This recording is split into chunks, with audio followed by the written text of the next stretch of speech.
fear, and anger.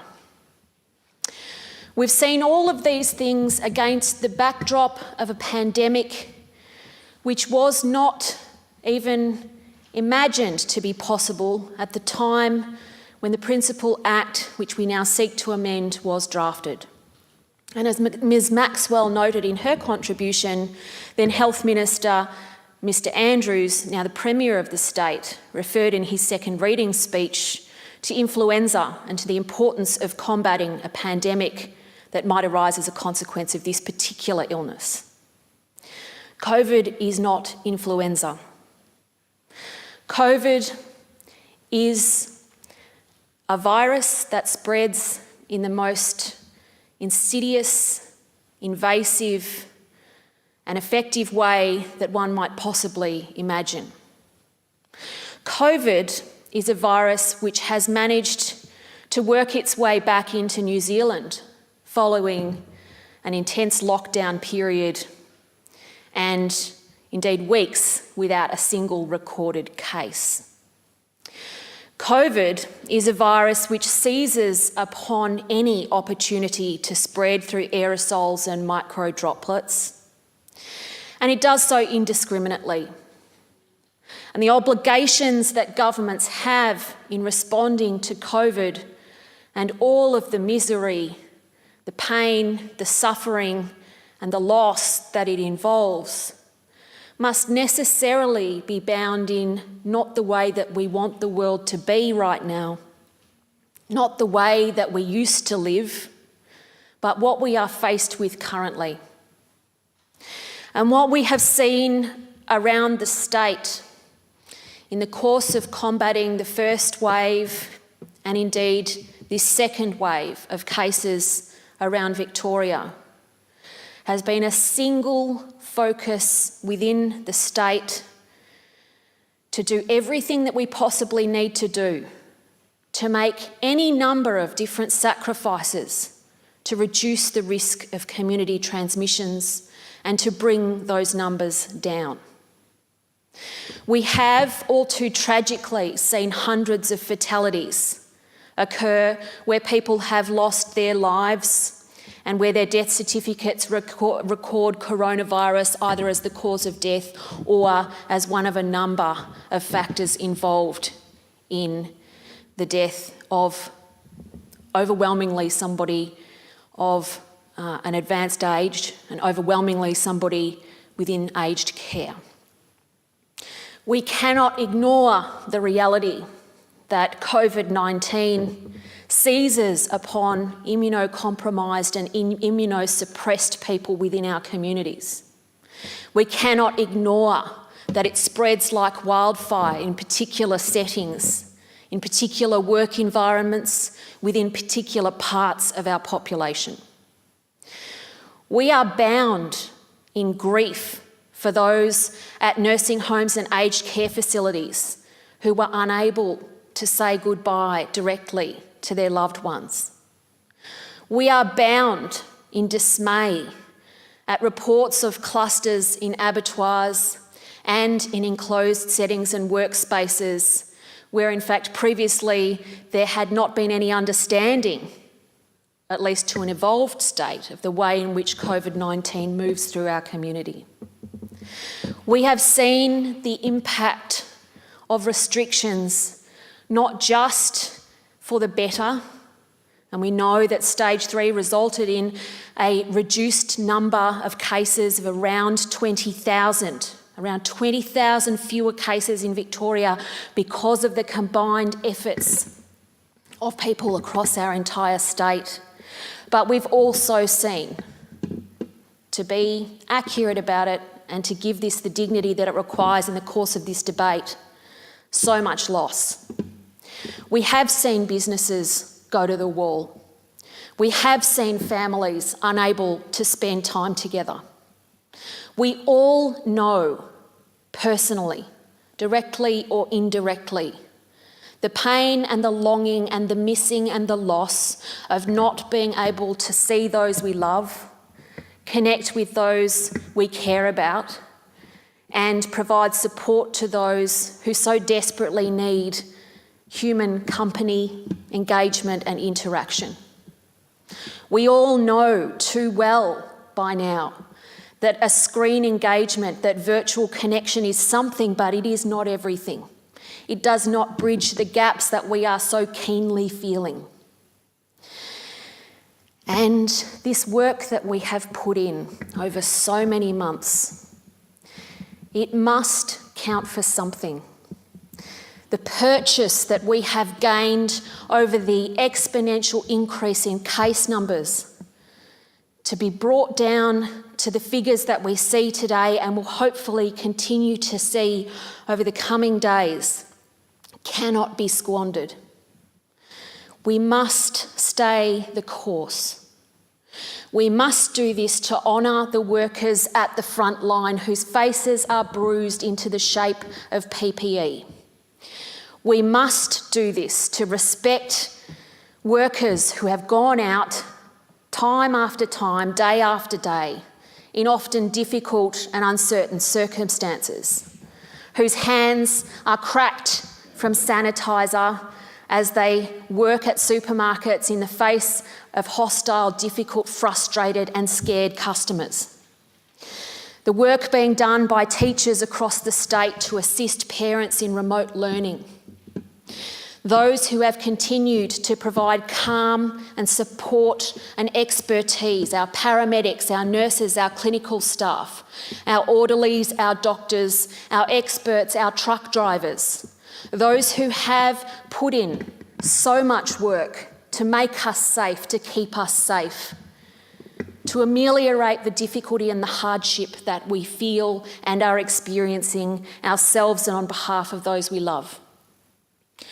We owe it to everyone who has sacrificed so much in the course of this awful, awful year to stay the course and to have this work mean something. And there are two scenarios that can play themselves out from here, and I want to touch on them briefly. One is that this bill does not succeed. And in fact, we have some variation of it that requires a return of the Parliament in order to discuss, debate, and then vote on amendments, changes and refinements to the state of emergency over time. One which will leave the key question and priority of certainty for industry, businesses, workplaces, workers and communities up in the air until the very last minute. One which will, if we do not act between now and the expiry of the current state of emergency in a couple of weeks' time, almost certainly be guaranteed to see an uptick in cases. And it will be beguilingly slow at first. Those numbers will be tiny, exponential increases, and we saw this early on in July. From double figures to high double figures to triple figures. Every figure a person and a family and a job and a community. And fatalities will increase too. And we will not be in a position to impose and to require the sorts of steps that are necessary and reasonable and proportionate to keep the current downward trend continuing, to keep it on course. We stand to lose so much of the progress that we have made where there is not a framework in place to impose requirements around the wearing of masks, around the way in which gatherings in confined spaces might occur, in the way in which restrictions may be drafted and amended and refined in the reality of the world that we live in now with this virus, from day to day as it changes. This debate cannot afford to ignore the idea of COVID normal containing at its heart an element of unpredictability and the suddenness associated with a need to respond to clusters and outbreaks as soon as possible when and as they occur, no matter where they occur. We need to have an agility in the way in which restrictions and directions and advice can be provided, not by this Parliament, but by people whose livelihoods and expertise are centred around public health, epidemiology, the recovery work that is necessary to provide a multi-pronged approach to recovery for industry, for business, for workforces and for communities. Victoria is not alone in being on our knees as a consequence not of these restrictions but of the virus. The pandemic has cut a swathe through global economies and communities. It is our collective obligation to do what we can to work our way through this pandemic and to find a manageable, appropriate and reasonable COVID normal. And that is where proportionality in the course of this debate and in discussing the notion of an amendment to the state of emergency extension to 12 months is such an important feature of where we go from here. The bill itself, in proposing an additional 6 months, enables government, public health experts, immunologists such as Professor Peter Doherty, who has said that it would be totally irresponsible and economically dangerous for Victoria to open up until it is appropriate to do so, industry heads and stakeholders, business peak associations, unions and community organisations to get the clarity that they need. We are all, as Victorians, dependent upon as much information, guidance and direction as we can get, but we also need mechanisms in place that will in fact mean that as the weather warms up, as we gear ourselves toward Christmas, as these numbers come down, there is also a framework to ensure that people for whom the rules do not matter, who are positive, can be required to isolate for a period of 14 days. Without that, the numbers will tick upward. And the other scenario that I want to highlight to the chamber in the course of my contribution today is the one whereby we have a 6-month period that provides certainty, that gets traders and small businesses and industry across various sectors through the Christmas period and into the new year, hopefully a better year, that builds on intensive sector-based negotiation across manufacturing, across construction, across retail and regional communities, across our sporting sector and tourism, the sorts of things which were announced and discussed by the Premier and by Industry, Sports and Major Events Minister Martin Pakula just this morning. We saw the Premier at his 61st media conference in a row today, providing at least an hour of updated information to Victorians. This is no less than what every community member deserves to hear and to have access to. The work, the hard slog, it must continue, but we have to also recognise the grief and the fear and the loss that sits hand in glove with all that we have had to sacrifice in order to get to this point. We need to make sure that staged restrictions, that graduated reintroduction of the life that we had before COVID can continue. This extension is absolutely vital to achieving that goal. I commend the bill to the House. Thank you. Mr O'Donoghue. Thank you, President, and I'm pleased to make my contribution on this very important legislation. And of course, President, as other members have said, we should acknowledge all those doing great work to keep our community safe and to respond to this significant health challenge. We should also remember, President, how we got here and why we are here. And President, this lockdown, this debate in Parliament today is originated in the hotel quarantine fiasco and the refusal of the government to accept ADF support. Now, President, we've seen a conga line of ministers through the Public Accounts and Estimates Committee and senior departmental officials and others all talk about this notion of collective responsibility collective decision-making, I should say, President. Collective decision-making seems there's been collective decision-making and no responsibility. Despite days of public hearings from the Coate inquiry, despite days of questioning at PAYAC, no one has yet taken responsibility for the decision to deploy security guards rather than the ADF to the hotel quarantine process, and that is where the COVID genie was let out of the bottle again.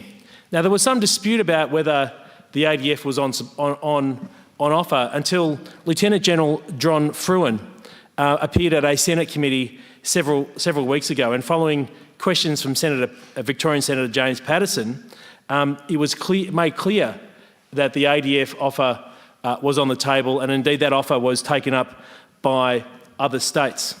So we are here debating the extension or the need for an extension of the state of emergency because Daniel Andrews and his government, the Gang of Eight, the COVID cabinet, made policy decisions that let the COVID genie out of the bottle.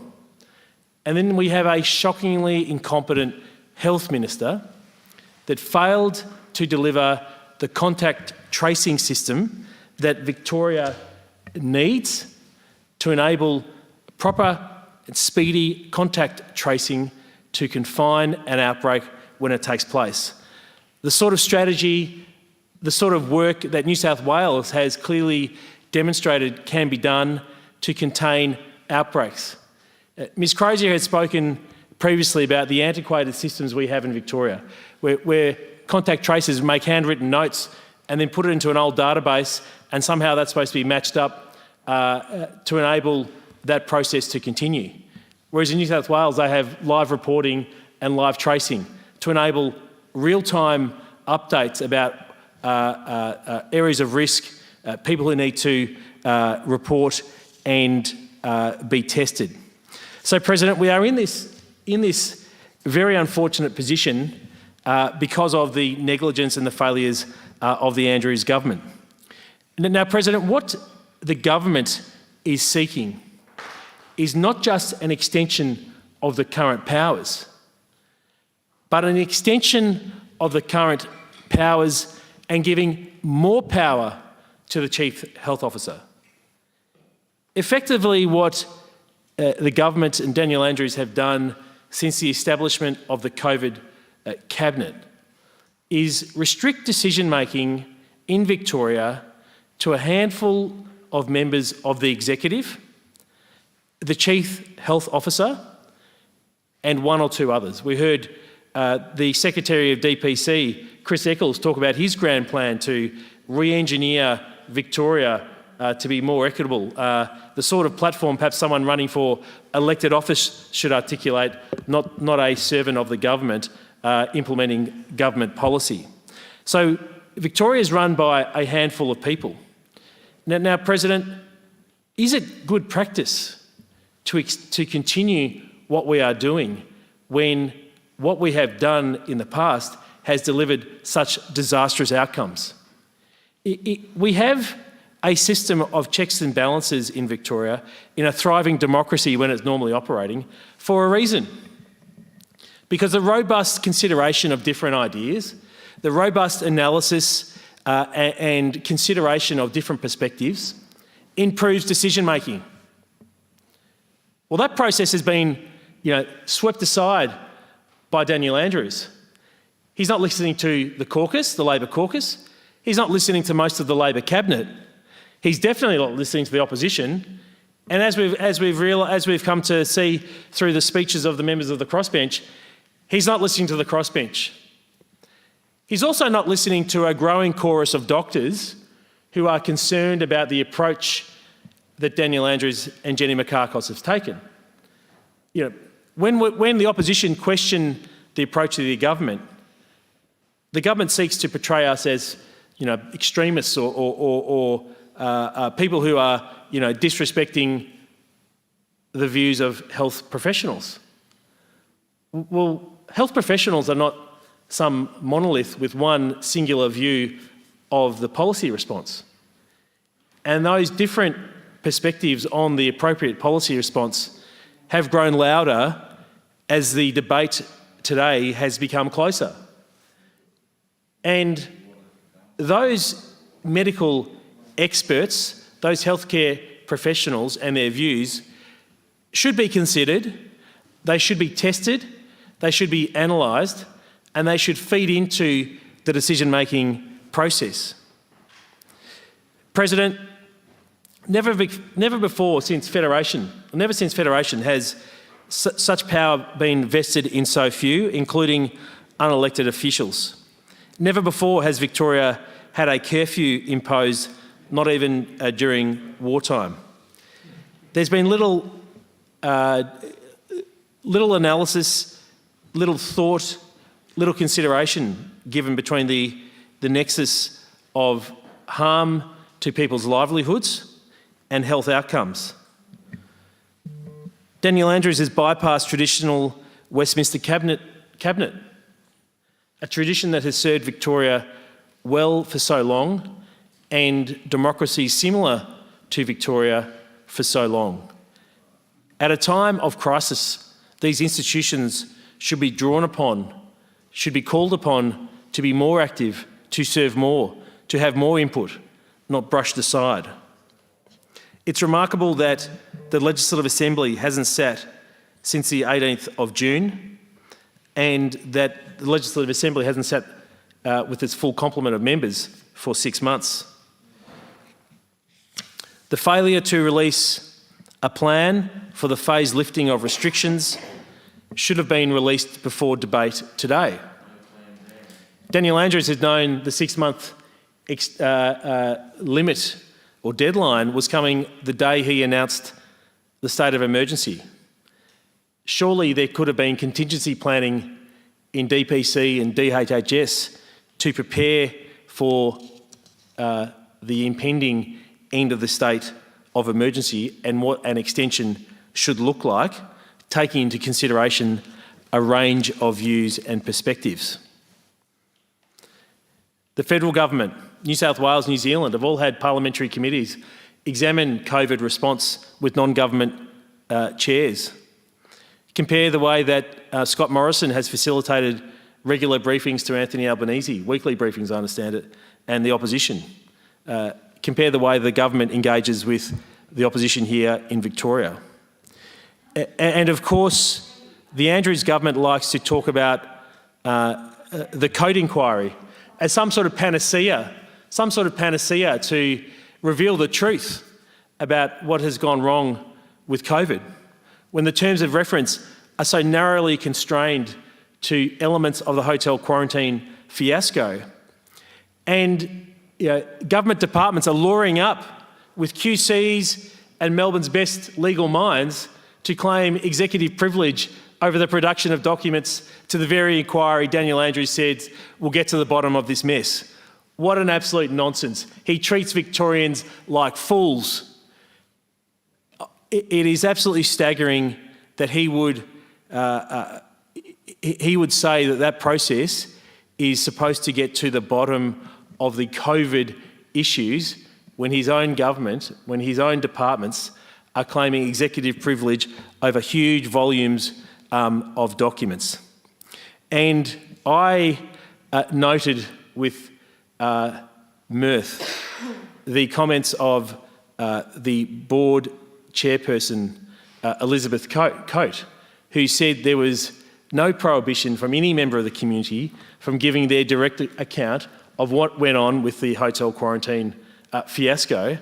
This after weeks of ministers such as Jenny Makakos saying, I couldn't possibly comment because there's a judicial inquiry. Well, there's no judicial inquiry. There's a board of inquiry established by the Governor and Council with the terms of reference set by the Premier that is not a court, it is not sub judice, and every question put to the Premier and those ministers should be answered clearly, openly and honestly.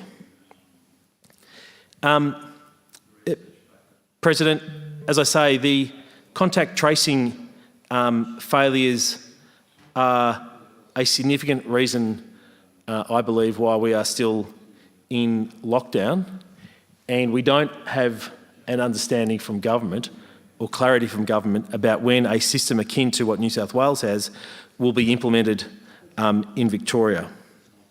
President, Acting President,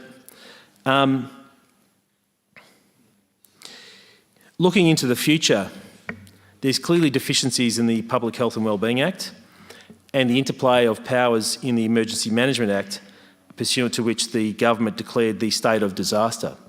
And the interplay between those two acts and how they operate, I think, is something which would be worth government considering in the future. As has been said by previous speakers, the Public Health and Wellbeing Act and the State of Emergency provisions were designed for short-term response to natural disasters, not for a campaign pandemic response.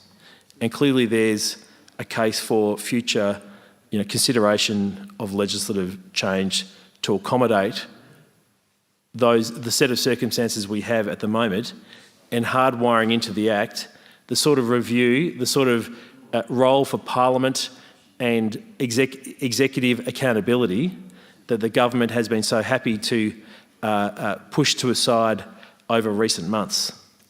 Now, President, I've circulated to members of the Legislative Council the advice of Marcus Clark QC and Ms Vanessa Plain of the Victorian Bar about the risks that the current bill poses, particularly around the issue of proportionality. It's something which I wish to pursue in the committee stage, and I've provided Minister Mikakos with a copy of that advice. I also wish to put on the record my gratitude to Michael Wilds QC for his advice that he has provided, who also raises questions about proportionality and the extent of the powers that this legislation proposes in broadening the remit of the Chief Health Officer, and also the questions he raises about the validity of the decisions made by, or the directives made by Minister Neville pursuant to the state of disaster declaration. The legality of those decisions is something, again, which I wish to pursue in the committee stage. President, finally, this bill will be considered by this place. It'll be considered by the other place if it passes here. My concern is with the passage of this legislation, if indeed it does pass, is not just for the immediate term, but the precedent that the Premier and the government have set with their past behaviour in recent months and their wish to extend executive power in the future. The precedent that sets for future governments about the role of the Parliament, the role of the executive, and the accountability of the executive and the check on executive power by the Parliament and the institutions of Victoria. Because, of course, the first time power is used is always the hardest. And now that the Premier has set a precedent for the pushing aside of cabinet government, traditional cabinet government, for the pushing aside of the role of the Parliament, and for diminishing the role of the community in decision-making in these unprecedented times, creates a very dangerous precedent for the future. So, President, I support the amendments that Mr Davis has moved and his attempt to ameliorate this legislation, improve accountability, improve transparency, and I look forward to pursuing these and other issues in the committee stage of the bill. Thank you, Mr O'Donoghue. Mr Meddick.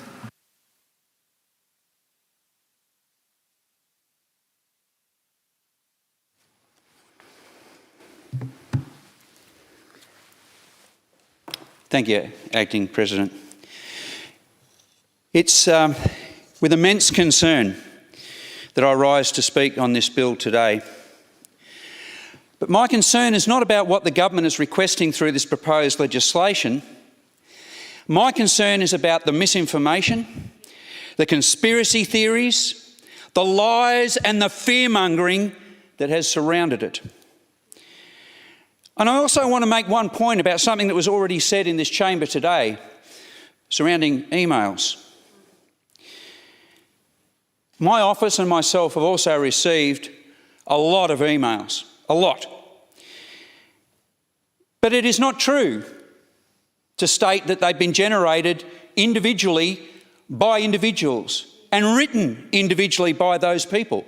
Now, I have no problem with people using a form email because they do so quite often for different circumstances. Either they don't feel confident to write a submission of their own, or they simply just don't have the time.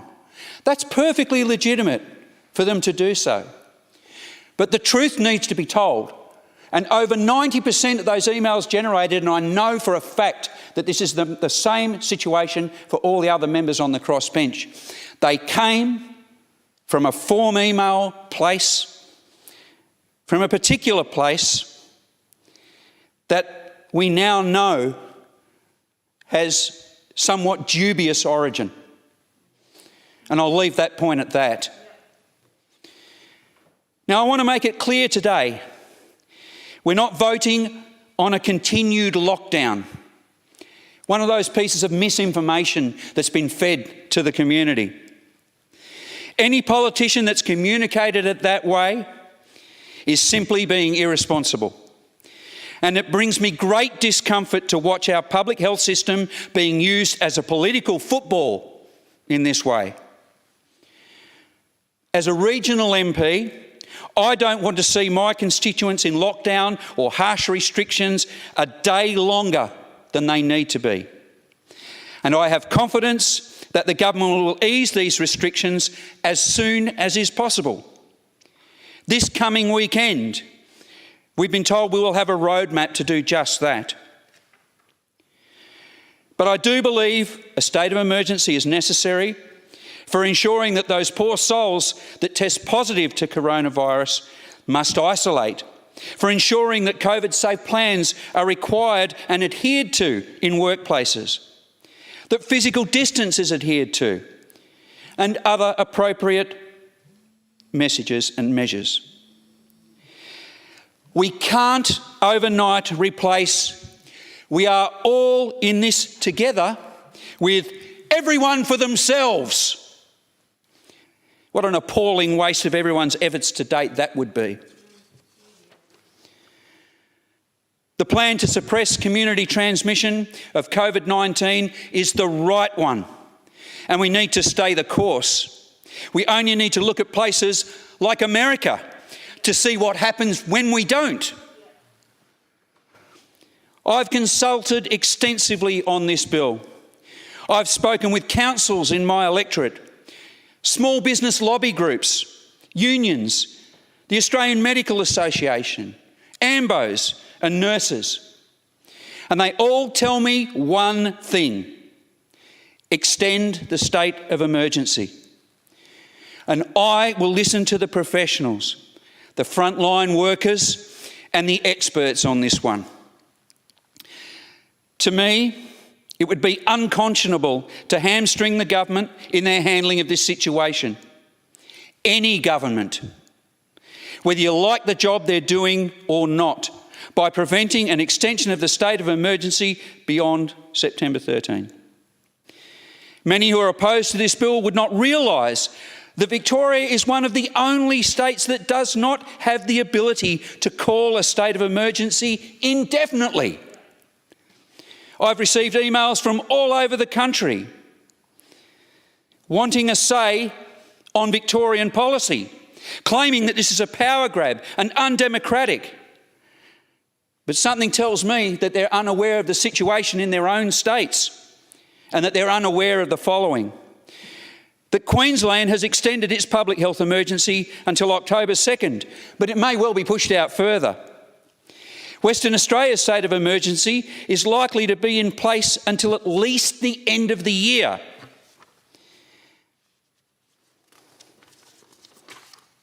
Tasmania remains in a state of emergency and can extend it in 12-week blocks.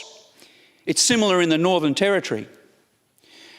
The New South Wales government doesn't even need to declare a state of emergency to deal with a public health issue. Their health minister can make any direction they like at any time. Their powers are extraordinary. Yet there's no outcry about any of this.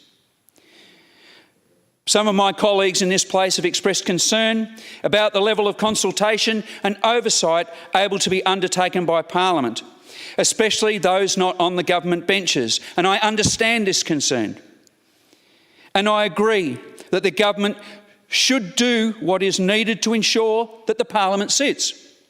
Whatever the state of the crisis, if the Constitution requires amendment to allow online sitting, or more importantly, legal validity of online voting, then let's get on with it. In the past week, I've heard many stories.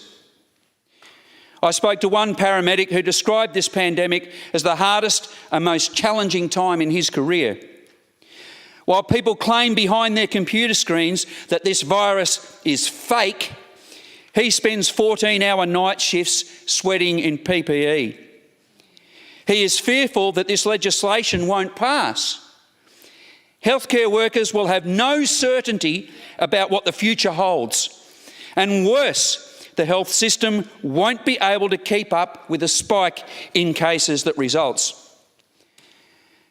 Because we know when the cases spike, the cases in healthcare workers spike as well. Overseas, there have been many doctors, nurses and ambos die on the front line, and it could well happen here if we don't ensure restrictions are in place to protect them. I've also spoken with cafe owners who had been convinced that a state of emergency extension would mean they'd be forced to close until it lifts. Good, sensible people manipulated and taken advantage of by organised conspiracy theorist groups. When the reality of what a state of emergency actually was explained to them, it was, after all, not so scary when they understood the realities and when they understood that what they were led to believe was in fact false. What is scary is that instead of allaying the fears of their constituents, I'm seeing many politicians weaponise and utilise these fears to grow their supporter base ready for the next election. Reprehensible.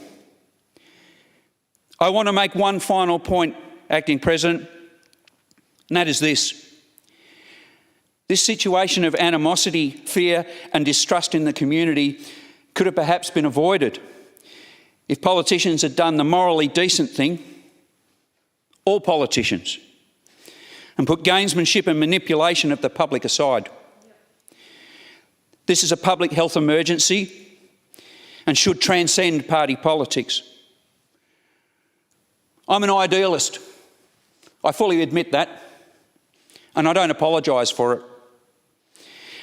But imagine if the Leader of the Opposition, Mr O'Brien, had gone in front of the cameras and instead of trying to make mileage from misery, had said, these are terrible circumstances and we need to work together. How can we help? And the Premier responded with an extended hand to accept that help. Then the public could rightly have confidence and trust that their leaders really did care and wanted to do what's right. That is what I ask of you all here now in this chamber. To not make this point, to not make this about you, me, our different parties or point scoring. We need to make it about them. The people out there that need to know that we've got their backs and that when the chips are down, we can show the best that mankind has to offer. A spirit of cooperation we haven't shown up to now. Because if we don't, we should all hang our heads in shame. Now is the ideal not the ideal time for point scoring and party politics. Let's follow the expert medical advice and come out of this as quickly as community safety allows, and no quicker. There'll be plenty of time for the same old polarised politics before the next election comes around. And on a final point, Acting President, we may well not have been in this situation that we're in if a previous government had taken the decision to shut down the infectious diseases hospital. A telling failure. Thank you. Thank you, Mr Meddick. Mr Atkinson. Thank you, Mr Acting President. Mr Acting President, I might well have actually supported the government's legislation in this place had I been given more information and therefore greater confidence in what this government might do under this legislation. And I dare say that some of my coalition colleagues, if not all of my coalition colleagues, might well have done the same. I dare say that Victorians might well have responded more positively in the same vein had they understood the process better. I've written to constituents, and my letters, my emails back to constituents, I attempt to be constructive. I don't lay blame.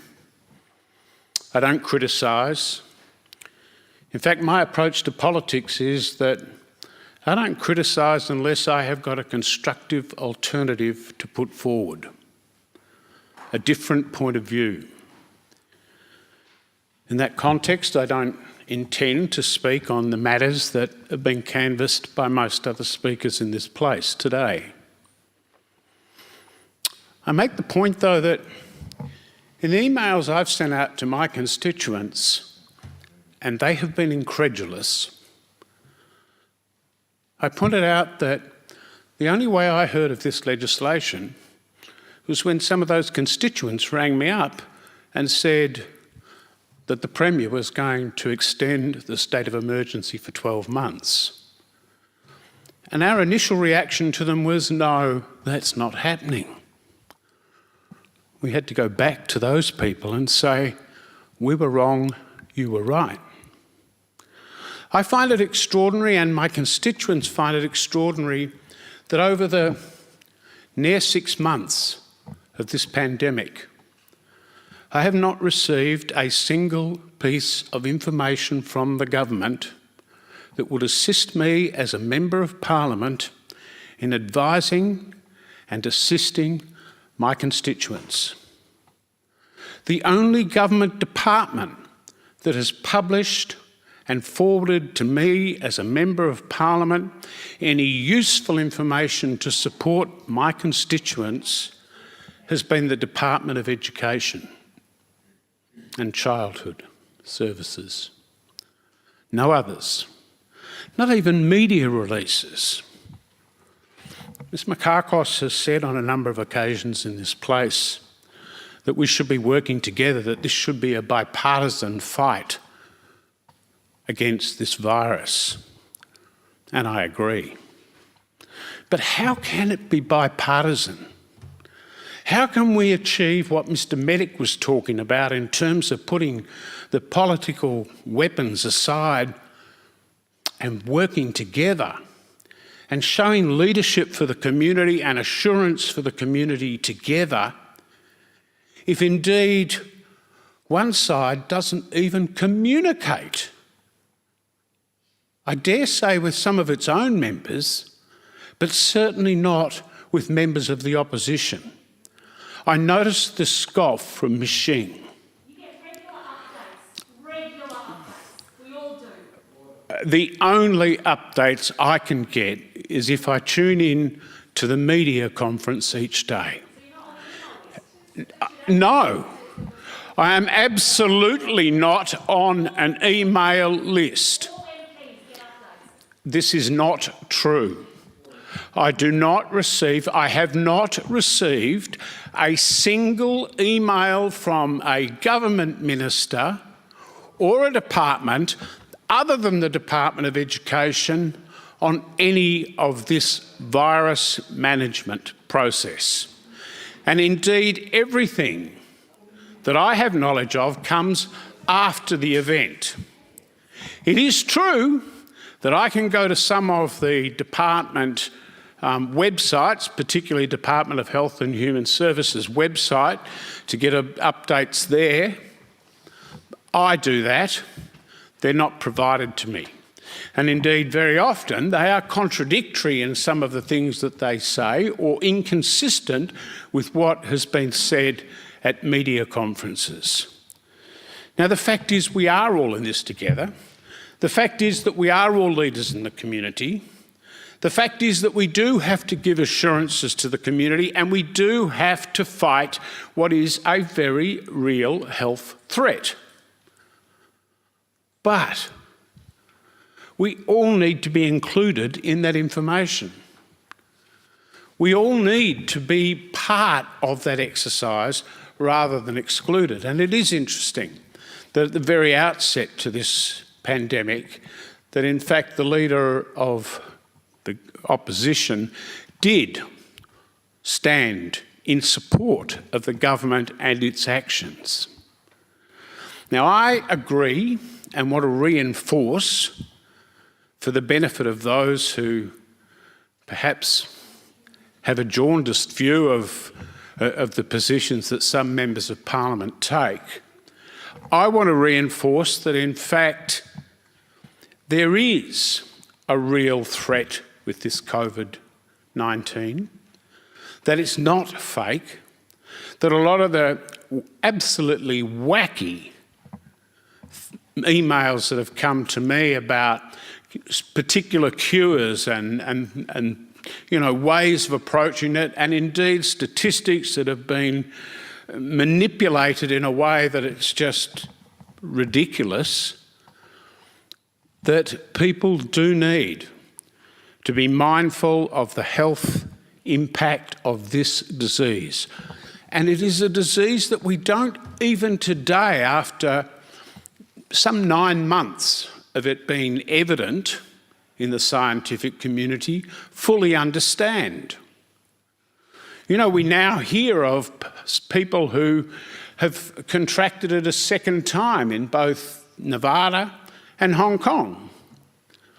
It's mutating in different ways. There are different strains of it effectively now appearing. So we don't entirely know this disease, but we do know that it is highly contagious. We do know that when it attacks people who have comorbidity factors in their health, that they are at very serious risk. And we also know that our frontline workers who are managing those people are at very real risk. We have a lot to learn from what has happened. Mistakes have been made. I'm not one who likes to go over those mistakes other than to learn from them and to make sure that we don't repeat those mistakes. And going forward, we certainly need to make sure that this state of emergency, whatever this House lands on, is subject to ongoing consultation and reports, effective reports back to Parliament, not simply media conferences. You know, I was amazed that the Parliament couldn't meet, but we can certainly assemble a media pack every day to report what we want to get across, rather than to answer some of the key questions, which are very much about that forward future. And people would be less... can I just emphasise also that I absolutely agree that the extension of the state of emergency is not about continued lockdown as we have now. It is about having the flexibility to take a number of actions that might address specific outbreak areas or key issues that arise in terms of the management of that disease, because, as I said, we don't entirely understand how it operates yet.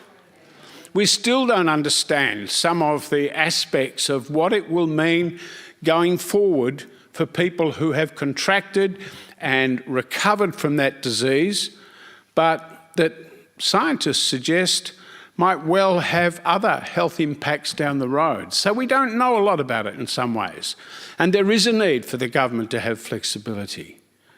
But boy, it's a lot to ask for trust in the decision-making process when in fact that decision-making process is not inclusive of other leaders of the community, people who could well support the government very, very strongly, people who would be able to communicate and allay the fears of a community when they hear some of the conspiracy theories that are peddled, particularly on social media, quite outside our political networks. Conspiracy theories that come back to us as well and that we have to dispel. So much easier if we've got all of the ammunition because the government has been inclusive with us. What is crucial going forward is the plan, the recovery plan. Because there is no doubt that the damage in this community is so significant at this time. And going forward, as I indicated in a previous speech in this place, it is likely to be worse down the track, particularly in regard to mental health. But also the backlog of other health conditions that have been put to the side. You know, the number of vaccinations of children that are down, which could lead to measles outbreaks. The number of people who've put off having tests for cancer or for heart problems or stroke issues, early warning signs of stroke or of diabetes, who might well have morbid conditions down the track, could well lead to death of some of those people simply because they have delayed the treatment and their outcomes are going to be so much less satisfactory.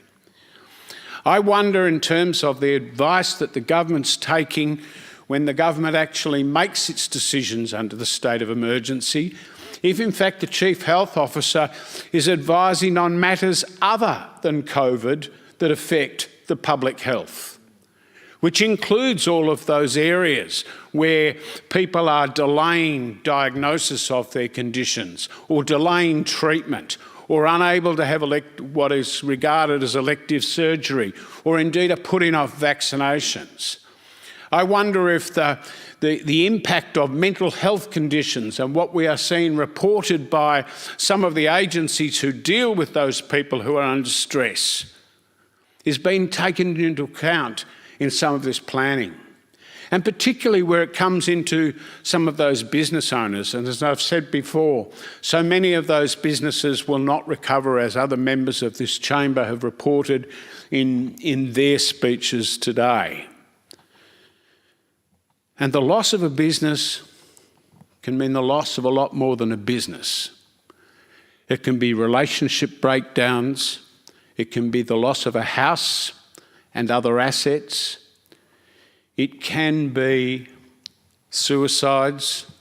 It can be other adverse health conditions, simply because the stress of something that's beyond their control is so great. And in a context where they have no idea what the future holds, no idea of how they are going to get over these challenges. So that plan that we're told is going to happen on Sunday is going to be so important. I hope it's not a PR exercise. I hope it's not a glossy brochure. I hope it's comprehensive. I hope that it goes to the community health. I hope that it goes to some of our social and cultural norms. I hope it certainly goes to economic recovery, because those matters are absolutely critical in terms of people's understanding of where we're at and what they need to contribute and sacrifice in order for us to get through this very great challenge. The government could have saved itself a lot of pain in terms of seeking the extended state of emergency if the Premier had just picked up the phone to a handful of people and issued an email to a few more to explain what he had in mind and to seek the support of the members of this place who do want to be united as leaders in this community in the fight against COVID, because we don't want to see the damage to people's health, the deaths that we've seen, each one a tragedy. We need to beat this, and the government needs to be more inclusive in tackling this issue. Thank you, Mr Atkinson. Mr Grimley.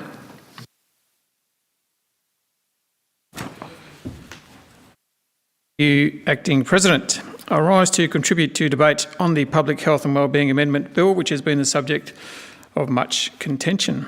I have heard that a week is a long time in politics, and we've all been living that motto lately. I'd like to start by acknowledging that whilst the state of emergency does not equate to lockdown measures, it does, however, provide for the opportunity for such measures to be in place. I would also like to place on the record that Derryn Hinch's Justice Party notes the need for a state of emergency to exist beyond mid-September. As many have noted, this virus will unfortunately be with us for some time. I stress that point. We need the state of emergency to continue, but the timeframe proposed here by the government is a bridge too far. I do briefly want to acknowledge the work of the clerks and the President, who have continually sought to find consensus where possible. And I'm sure that I speak for the entire chamber when I say that none of us are envious of your jobs at the moment, but you have dealt with each issue without fear or favour, and I thank you. To say that our lives have changed forever due to this virus would be a massive understatement. The way Victorians work, interact, exercise and socialise has dramatically changed. On my way into Parliament yesterday, it just hit me how silent the city is. Shop fronts vacant, trams empty and laneways deserted. Indeed, COVID-19 has changed the way that Parliament functions. This has been a positive for those that have been able to find digital solutions working remotely. Equally, there has also been some concerning trends which have arisen out of COVID-19. The sidelining of Parliament, the government's inability to adequately consult with non-government members, the politicisation of our top health officials, the lack of consistent, reliable and researched information from the government in particular to members of the crossbench, and the list goes on. In speaking to this legislation, it is also important to understand the way in which the crossbench was engaged for support on the legislation. A courtesy call was made to crossbench MPs minutes before the Premier made his announcement that he was introducing this bill. On the same day, crossbench MPs and staff were offered a briefing in which public servants and advisors attempted to answer questions. That was pretty much it. We were then left to sell complex legislation to an understandably anxious public. No roadmap for a way out of stage 4 restrictions was provided. No modelling to suggest that restrictions could be eased in some rural communities without a single positive COVID case. That was simply it. In seeking clarification of the state of disaster powers with various members of the government in relation to the edge of the cliff scenario, which I think Minister McCarkos referred to earlier as we would literally be off the edge of a cliff, which I don't think we'll be literally off the edge of the cliff. But anyway, I was verbally advised that such advice was principally privileged from the Solicitor General's office and was unable to be supplied to myself in writing. Here we have to go on the word of the government that a state of disaster has a higher threshold for restrictions to be put in place for a little while. And that is one of the few reasons why a state of emergency is the preferred option. Such details without substance made it near on impossible for us as minor parties with limited staff and minimal access to lawyers in order for us to make informed decisions on such important pieces of legislation in such a short time frame. It is incumbent on the government, I would have thought, to ensure that every member of Parliament was afforded full and complete disclosure of information surrounding legislation for us to make these decisions. If we as MPs we have read and are still replying to, mind you, to over 5,000, which I should probably correct that now, it's nearly 6,000 emails we have received in the past week. The majority of which I found weren't the usual robo emails that we were used to, but instead individually typed at length from people willing to put their names and addresses and contact details to and overwhelmingly in opposition to this legislation. I have seen nothing like it, not to mention the reaction and comments on social media. And I take up the point, and I was listening with interest to Mr Meddick's contribution earlier on, and how that the majority of emails he had received have been from the robo email system, the general form. And I was sitting in my office and I thought, I found that different. So I went back, randomly selected from about a week ago, the 24th of August, 100 emails, and I just went through and previewed them, and I found that 70% were from were individually, and 30% were from the robo generic thing. That's just my emails. And today, I just went through the last 50 that I've received, and all of them have been individual. It has been an avalanche of frustrated, angry and desperate people, all wanting a sense of hope and optimism. One of the emails I received was from a 12-year-old, young Bella, and she may be watching right now. She had a question. She was asking why it was okay for those with boyfriends and girlfriends to get together, but it was not okay for grandparents to see their grandchildren. She wrote about her grandmother, who lives alone, and wasn't allowed to see her, and this made her miss her. She writes that Granny is 81 years old, she lives by herself, and she is lonely. Bella was questioning why we don't pass laws like in New Zealand, where people living alone are allowed to have one family to interact and visit. Well, Bella, I wish you and your granny well during these tough times, and I understand that the Chief Health Officer over the weekend has signalled some possible easing of restrictions in this space, and I'll be ever hopeful of some safe and socially responsible ways that you can see your granny soon. Therein lies the big issue here. Families are struggling, people are lonely, and they just want some sense of hope. This bill is not complemented by additional support measures for those needing additional mental health support or enduring family violence. Suicide rates continue to rise, and it is our young people and those in regional centres in particular who are suffering the most. Geelong has a disproportionate rate of suicide with young people. This is not acceptable, and despite the great work of local mental health organisations, certainly in Western Victoria, there is still a lot more needing to be done. I was not elected to Parliament because of my views on state of emergency. However, I was elected to represent my party and the constituents of Western Victoria, and these powers should not be used lightly. Melbourne is the subject of some of the strongest lockdown measures in the world. They are working, and of course, no life can be measured in dollars and cents. However, debate on this bill should be mature enough to note that the total cost of Victoria's lockdown this quarter is estimated to be as high as $12 billion. Money pulled from our economy, which is the future source of funding for schools, hospitals and social services. Now, on the legislation before us, I must admit that its smallish length is somewhat misleading. What appears to be a physically small bill has ended up to be the source of much conversation and debate over the past week. As stated before, Derryn Hinch's Justice Party notes the need for a state of emergency to exist beyond mid-September. The initial bill to legislate a state of emergency to exist for an initial 12 months. 18 months in which one government can declare a state of emergency is a worrying thought. These are monumental powers in which the government wants to exercise without the checks and balances. The amended legislation tries to find some middle ground by giving the government the ability to declare a state of emergency for an additional 6 months. However, I think these amendments still miss the point. As mentioned before, some members of the public simply don't understand the difference between a state of emergency and lockdown measures. This needs to be addressed by the government. Clearly, the communication from the government to the community is seriously lacking. How else could you explain the level of anxiety we are currently seeing among hard-working and stoic Victorians?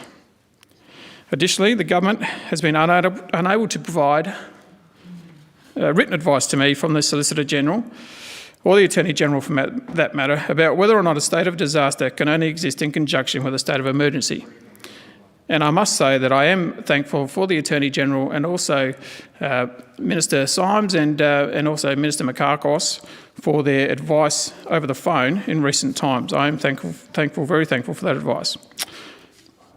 It is my belief also that even with the passage of this bill, the state of emergency would still have to be declared by the government in 4-week blocks, as it is now, but I stand to be corrected. Whilst ministers are aided by a large party organisation, electoral staff, ministerial staff and government departments, crossbenchers like myself and Ms Maxwell and I have to assess each piece of legislation with very limited staff and resourcing. My staff do a brilliant job, but there are times where minor parties simply have to take the word of our public servants, and therefore the independence of these public servants is vitally important. The government argues that this bill simply lengthens the total period for which a state of emergency declaration may continue and clarifies the power of the Chief Health Officer in respect of directions. If only. Some of the additional powers which are included within this bill are the ability to restrict movement, the ability to search premises without a warrant, the ability to enforce mandatory quarantining for those who have tested positive to COVID-19, the ability to enforce mandatory face masks, and the ability to detain any person for a period reasonably necessary to eliminate or reduce a risk to public health. The government has known for some time that they only had 6 months to exercise such extraordinary powers. They had time to properly consult the crossbench and draft COVID-specific legislation which finds consensus between public opinion and health advice. Having left it this late, they are now entirely dependent on the passage of this legislation. In our discussions with the government, Ms Maxwell and I have espoused the opportunities for regional areas to be exempt with restrictions, in particular those areas that have had a zero COVID-19 case for some time. In Western Victoria, the council areas of Glenelg, West Wimmera and the Grampians, just to name a few. The feedback from these communities has been overwhelming, with desperate pleas to end, or at the very least ease, restrictions. To those in regional areas, rest assured that we are listening and continually advocating on your behalf wherever and whenever we can. Derryn Hinch's Justice Party supports you. In wrapping up, I'd like to thank the incredible work of all our frontline workers and all they have been doing during these times, the health workers and the emergency service workers. And I thank Danny Hill and Wayne Gatt for their advocacy on behalf of their respective associations. It has been very interesting to note that while the organisations have recently called for a 6-month extension, my discussion with former colleagues suggests a smaller time frame, and indeed some of the medical fraternity that I've spoken to suggest alternatives also. I would also like to conclude by stating that while Derryn Hinch's Justice Party will not be supporting this bill, Ms Maxwell and I look forward to working with members of the government to ensure that our lives return back to normal as soon as it is safe to do so. The health and safety of all Victorians is of the utmost importance. Regardless of what happens with this bill, I truly believe that the best days are still ahead of us. Thank you. Thank you, Mr Grimley. Mr Gepp. Thank you, President. Yes, I shall. Thank you.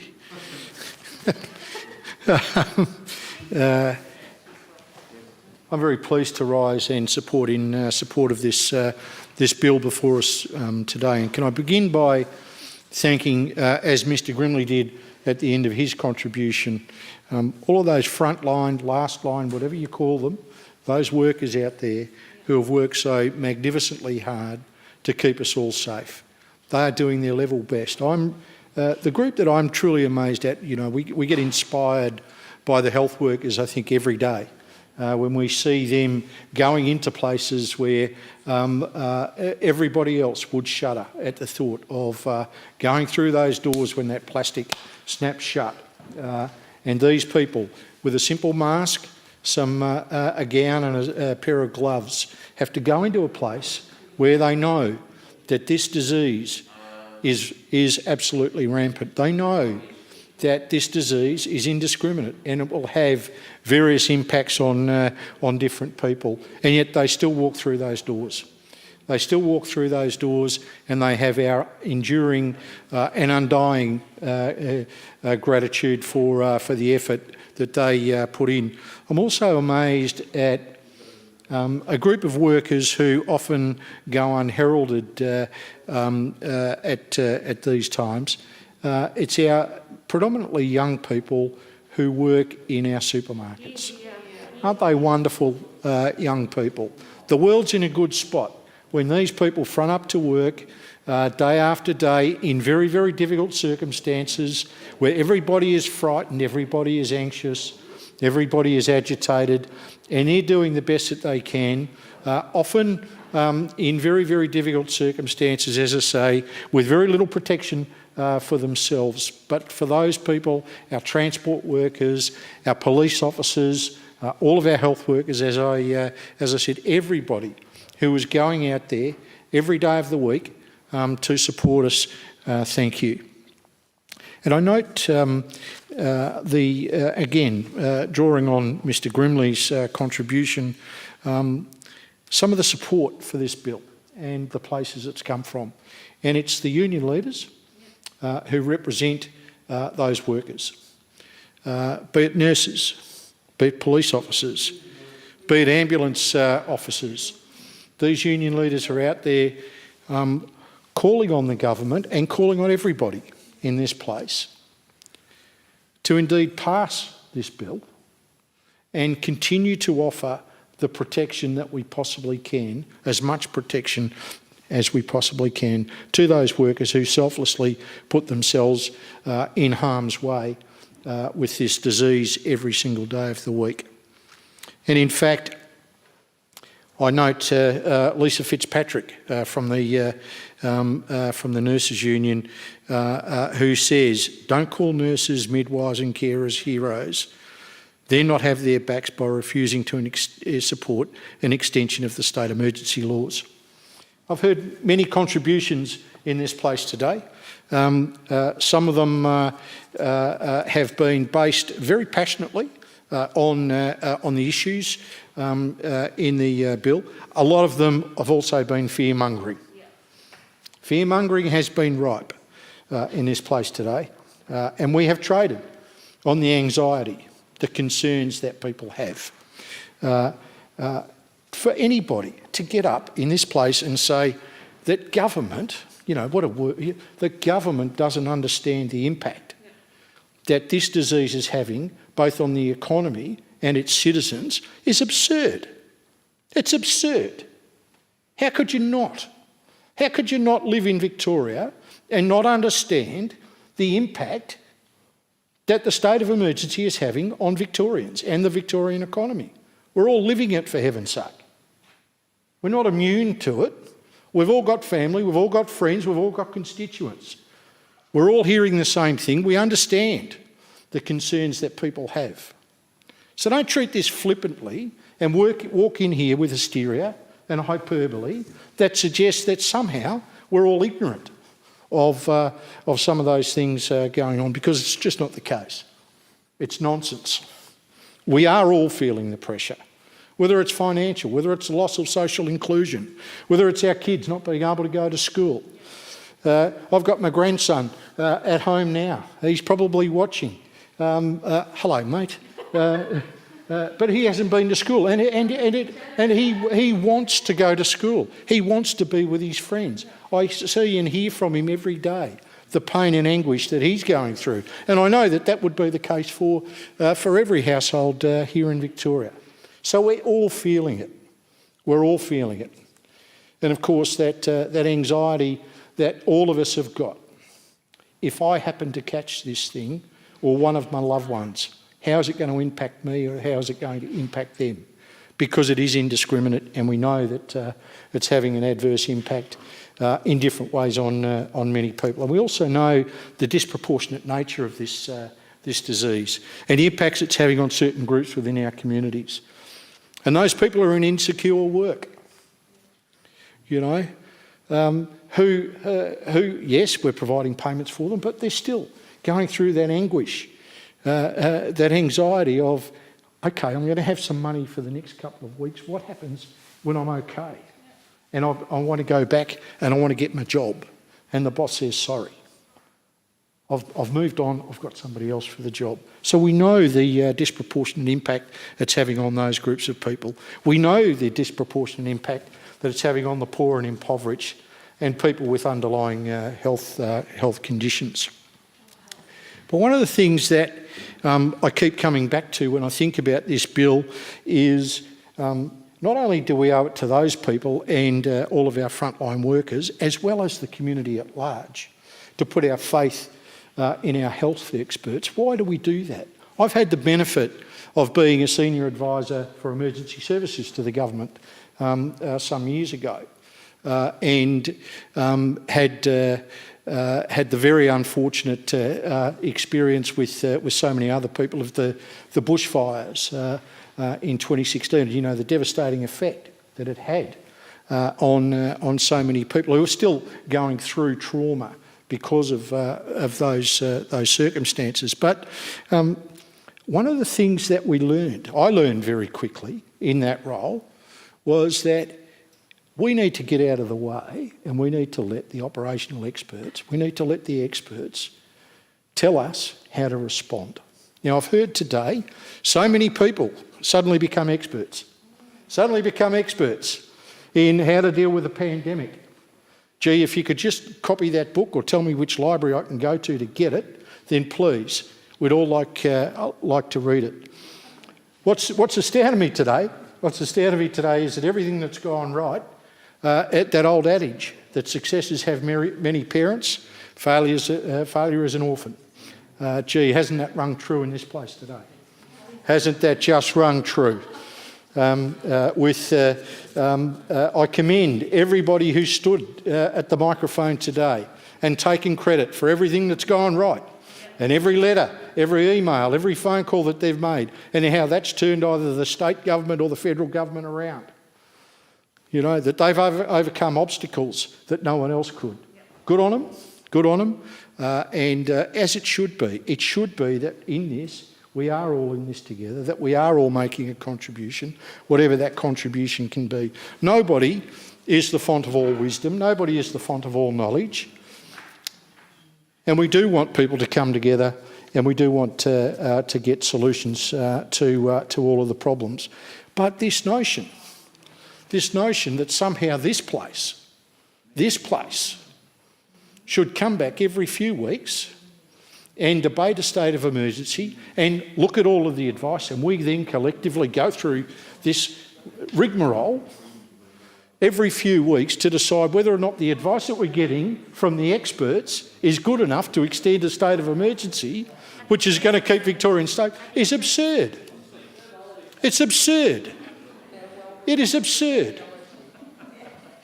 When you're in the middle of an emergency, you get out of the way and you let the experts deal with it. They have to take control. They have to be given the framework in which they can respond and react to the situation. That's exactly right, because this pandemic is no different to a bushfire.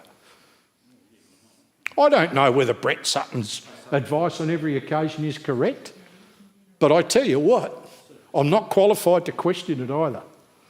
And I assume that the Chief Health Officer, along with his team of experts who have trained all of their lives, are in a far better position to make decisions about this public health disaster, far better than I am, or indeed others in this place. I'm not suggesting that there might not be others in this place who are qualified, but I know that I certainly am not.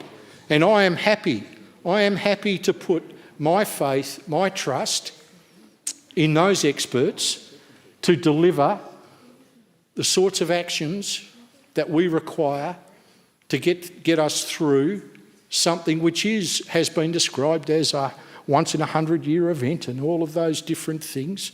What I can say, I think with pretty much certainty, maybe with a couple of exceptions, that there's nobody in this chamber that's been through anything like this before. And heaven help us if we ever do again. So I'm happy for these things to be left in the hands of the experts. And when you look at the facts about the bill, you know, we've heard lots of references to what goes on interstates. Of course, interstate, most other states and territories are not constrained by time limits on their states of emergencies.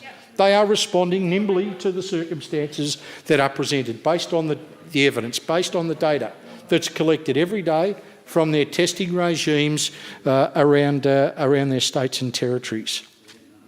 We, on the other hand, of course, have it time limited. So we must have a framework that enables us to develop our response and give us the options for a roadmap into the future. This bill does that. We've suppressed the virus in northern Victoria, in my part of the world, largely, although we've had breakouts in places like Bendigo. But can you imagine, without this framework? I tell you what we'll see on the 14th of September. We'll have bumper to bumper heading down the highway down to Phillip Island. They'll be heading up to Echuca. They'll be going to Shepparton to, visit the Goulburn region, or maybe the Campaspe River or the Murray River. Any of the other myriad of magnificent waterways that we've got there.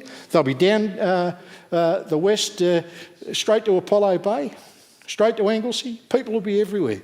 And it is difficult. It is difficult because we all want that freedom of movement. This gives us the framework to enable the Chief Health Officer to put the directions in place that controls the movement so that we can contain the virus. Heard lots of talk about the economy. I tell you what, it's pretty hard for any business to function if all around people are dying because we haven't got the right rules in place. Just quickly and finally, Acting President, I want to talk about the Scrutiny of Acts and Regulations Committee very quickly, if I might. We've been called on by a number of members of the Council here today to meet and confer following the introduction of the bill. Normally what would happen is a bill is introduced, then there's a 2-week period where it's held over and introduced into the other place after its passage in its original, in the originating House. That's not proposed to happen this week, so it's unusual. And it's unusual because we're dealing with an unusual set of circumstances. And because of that public interest, so normally the SARC wouldn't meet. It'd be in a couple of weeks, but we had a meeting at lunchtime. And it's true to say and other members of the committee can put their perspectives forward at the right time. A majority of the committee didn't believe, and we were urged to produce a report prior to the voting tonight and then any voting in the Legislative Assembly. We took the advice from our human rights consultant, who's the preeminent expert on the Charter in this state, as well as the staff from the committee. And the advice was that we didn't believe at the end of the day that we were going to be in a position to produce a report either of the depth or the quality that the Parliament would expect on a bill that has got so much public attention. So by majority, the committee resolved that I issue a statement which I've provided to the presiding officers, both in this place and the other place, acknowledging that the bill is a significant piece of legislation, that the committee is satisfied that the legislation does engage the Charter, advises that to the extent that the legislation engages the Charter, and whether or not it does so proportionally and reasonably, that's a matter for the Parliament. And finally, that the committee, as is its usual practice, will undertake a full and thorough analysis of the bill and prepare a complete report to Parliament to be tabled in Alert Digest 8 your time has 2020. expired. Thank you. Thank you. Dr. Bach. Thank you, Acting President.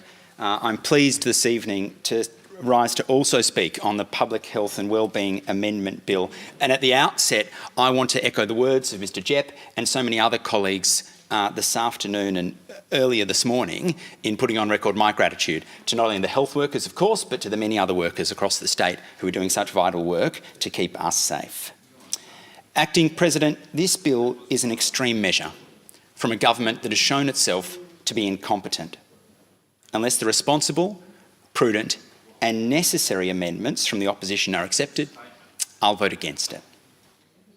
The bill before the House today is, of course, the result of last-minute crisis talks. But it's instructive to remind ourselves where the government started.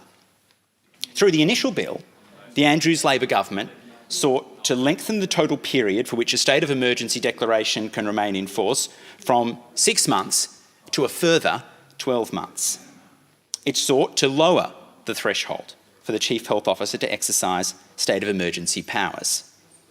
These powers will be able to remain in force, the bill made clear, and indeed the bill before the House today makes clear, even if the Parliament has been cancelled and even if there is not one single case of COVID-19 in the Victorian community. Now, we know that under the Public Health and Wellbeing Act, the declaration of a state of emergency allows the state government to exercise quite extraordinary powers. The Premier has sought to reassure Victorians that these powers only relate to largely uncontroversial public health measures, like the wearing of masks and social distancing. The Premier has said to Victorians, the bill is, and I quote, a bit technical, so bear with me. The Premier, in saying so, is not only condescending, he's not telling the truth. State of emergency powers are not technical, Acting President. They enable the government to control the movement of people, to ban gatherings, to enforce isolation or quarantine, to close businesses, to shut down this Parliament, to search premises without warrants, and to order arrests. They are astonishing powers. They terrify many Victorians. So with case numbers on the decline, the Andrews Labor government wants to wield these powers for many, many more months, powers that can, of course, slash to ribbons both our economic and social fabric. It's entirely understandable, therefore, that so many Victorians, upon the announcement of this plan from the government, believed that they were part of a scheme to keep them locked down indefinitely. Instead, as Mr Atkinson said in his contribution to the House, I think in a very compelling way, what we desperately need is a responsible plan to open the windows, to unlock the door, and to let the air and light of economic and social recovery in. Well, what's the government's argument in favour of this bill today, Acting President? Let's examine it. Let's analyse it. Firstly, the government argues to necessity. We cannot go from stage 4 to stage 0 overnight. Quite right. I agree. Numerous members, however, have already made plain that there is no need for this extension and expansion of such repressive powers. The opposition, of course, has already put forward a responsible and prudent plan of its own, one which would allow necessary measures to remain in force, of course with strict oversight. I commend that plan to the House. The argument to necessity, therefore, has already been comprehensively refuted. The government contends nonetheless that we should trust it with these extraordinary powers. The Premier has said that the legislation, and I quote, does not change how long our current lockdown will last or increase the restrictions we face. So the government says we're extending and expanding the powers that we have over your lives without oversight, but trust us, we won't use them all. Trust is an idea with a long and fascinating democratic heritage. Members of the government are interested in the history of democracy. Some weeks ago, after refusing to answer questions in this House, Ms Makakos took to Twitter in a failed effort to convince the world that she's actually a great respecter of democracy.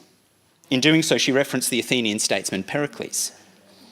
Well, Ms Makakos and I share Hellenic heritage.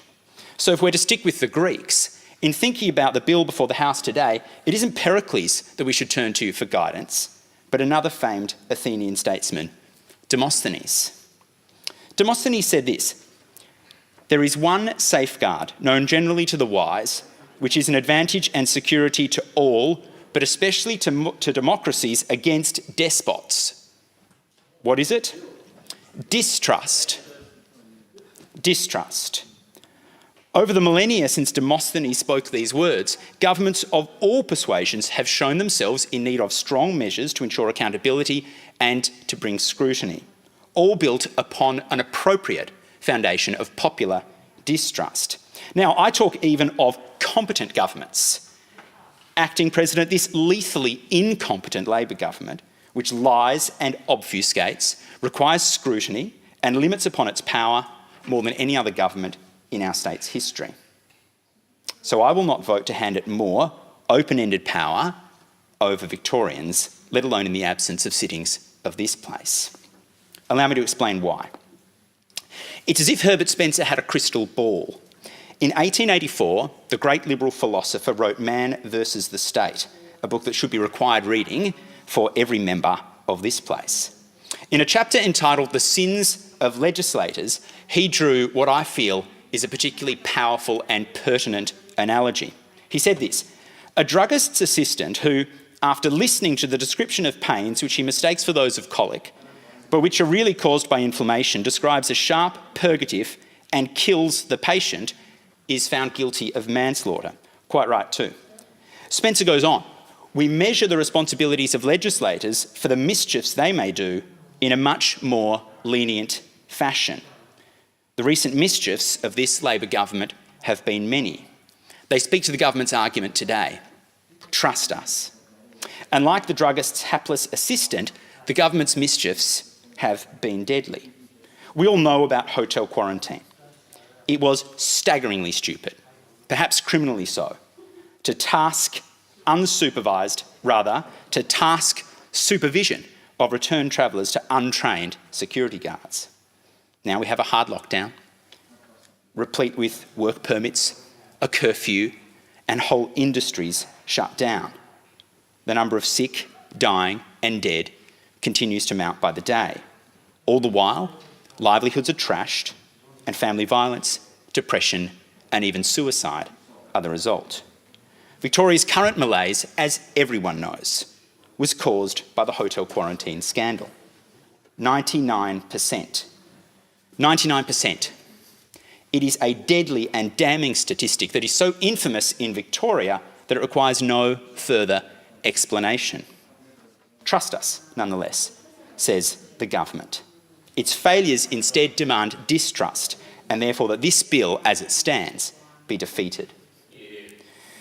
But this government's incompetence, this government's untrustworthiness does not start and finish with the hotel quarantine fiasco. Other significant blunders were made that also played a large part in Victoria's ongoing second wave. That second wave, of course, is what necessitates our debate today about whether and under what circumstances the government should have ongoing recourse to state of emergency powers.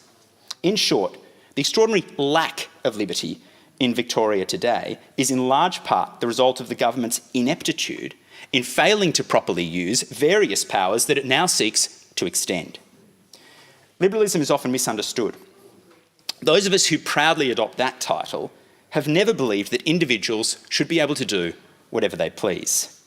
Since liberalism emerged as a coherent doctrine in the middle of the 19th century, its proponents have always argued that actions likely to cause harm to others should not be permitted.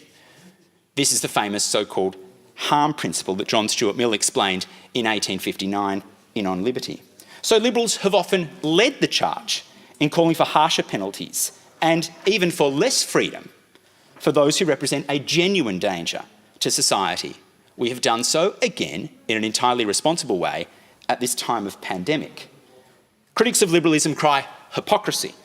How can the lovers of freedom be advocating for less? Yet, as the economist Milton Friedman explained, one of the basic roles of government in a free society is, and I quote, to enforce compliance with the rules. Thinking about trust, as the government has invited us to do today, let's see how it's performed against this most basic metric. When the ill-fated hotel quarantine program was established, we were told that a key element would be the testing of people before they left. Of course. Otherwise, those highly likely to have contracted the virus would be out in the community, infecting others.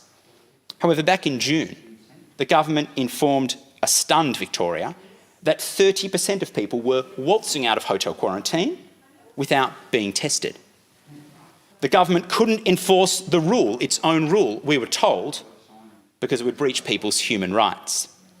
Then last month, the Premier again shocked the state when he revealed that more than 1 in 4 sufferers of COVID-19 were not at home when called upon by an official. Strict isolation in your own home, he said, was the rule. Quite right. The Chief Health Officer then shocked us tenfold when he explained that this rule was simply not being enforced. Instead, those with confirmed cases of this highly infectious virus were, in fact, entirely free to move around the community, even without a mask, putting the rest of us at risk. Enforcement of the rule, we were told, would contravene Victoria's Charter of Human Rights and Responsibilities. Madness. These glaring failures were belatedly rectified, putting the lie to the government's initial explanation. However, others still persist, demanding distrust and consequently scrutiny and a limiting of solely executive power rather than its expansion as proposed in the bill before the House today. Contact tracing and the monitoring of those in isolation at home are cases in point. Many of those who've tested positive to COVID-19 have reported that nothing was done to check on their compliance with stay-at-home rules. No phone call, no knock at the door, nothing. And those who somehow have been found to have broken the rules are given the wet lettuce treatment, a $1,652 fine. For weeks, the Premier doggedly refused to tell us how many of these fines had been issued. Well, we now know why. Of more than 800 people who were not at home when called upon, only 42 fines were issued. Now, the appalling and ongoing contact tracing failures have already been thoroughly explored and explained by my friend Ms Crozier. The government's use of the powers it seeks to extend gives Victorians no cause for confidence. And as a direct result of these various bungles and catastrophic failures, the entire rest of the state is being forced to endure the most draconian impositions that our country has ever known, harbingers of untold social and economic destruction. If the Victorian government was a proverbial druggist's assistant, it would have been hauled off to jail or perhaps the scaffold long ago. So no, I will not trust the government with even greater powers through until next month. The right approach, the responsible and prudent approach to the need for some ongoing public health measures has been discussed by a number of my opposition colleagues. Instead of fixating only on measures that could keep us locked down, the government should finally ensure COVID patients are properly isolated and contacts traced. It should finally turn its collective mind to the development of an exit plan, a recovery plan, to seek to fix some, just some, of the extraordinary damage it has inflicted upon our state. Thank you, Dr. Bark. I think at this stage we might break for dinner, and Ms Patton, you'll have the call when we get back. So we'll be back at 7:30.